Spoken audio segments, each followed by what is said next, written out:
شب برات اسلامی روایات میں اہم مقام رکھتی ہے۔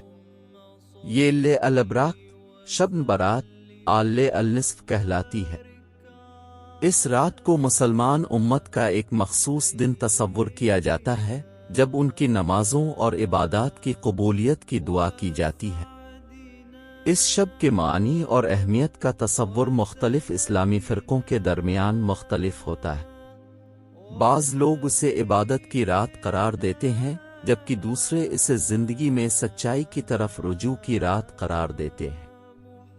شب برات کی اہمیت اور حقیقت کو سمجھنے کے لیے اس رات کی تاریخی اور دینی پس منظر کو سمجھنا ضروری ہے۔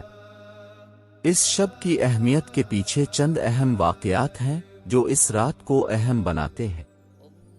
پہلا واقعہ وہ ہے جب اللہ تعالیٰ نے حزم قرآن یعنی قرآن کی پوری کتاب کو اپنے حفاظت میں لے لیا۔ دوسرا واقعہ یہ ہے کہ اللہ تعالیٰ نے اس رات کو انسانیت کے لیے بھی برکتوں والا بنایا۔ اسی رات کو قیامت کی رات بھی کہا جاتا ہے جس میں اللہ تعالیٰ انسانوں کے اعمال کا حساب لینے کے لیے فرشتوں کو زمین پر بھیجتا ہے۔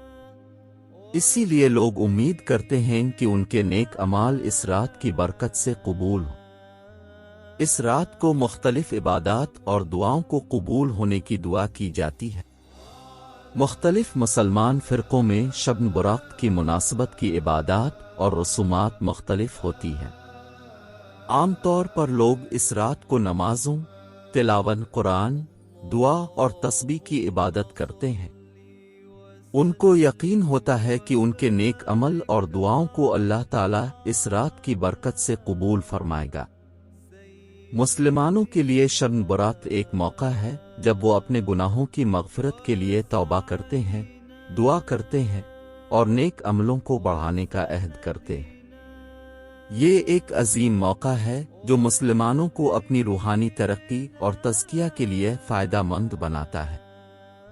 شب برات کی حقیقت میں یہ بھی ہے کہ اس رات کو مسلمانوں کو اپنے عملوں اور دعاؤں کو سنجیدگی سے انجام دینا چاہیے۔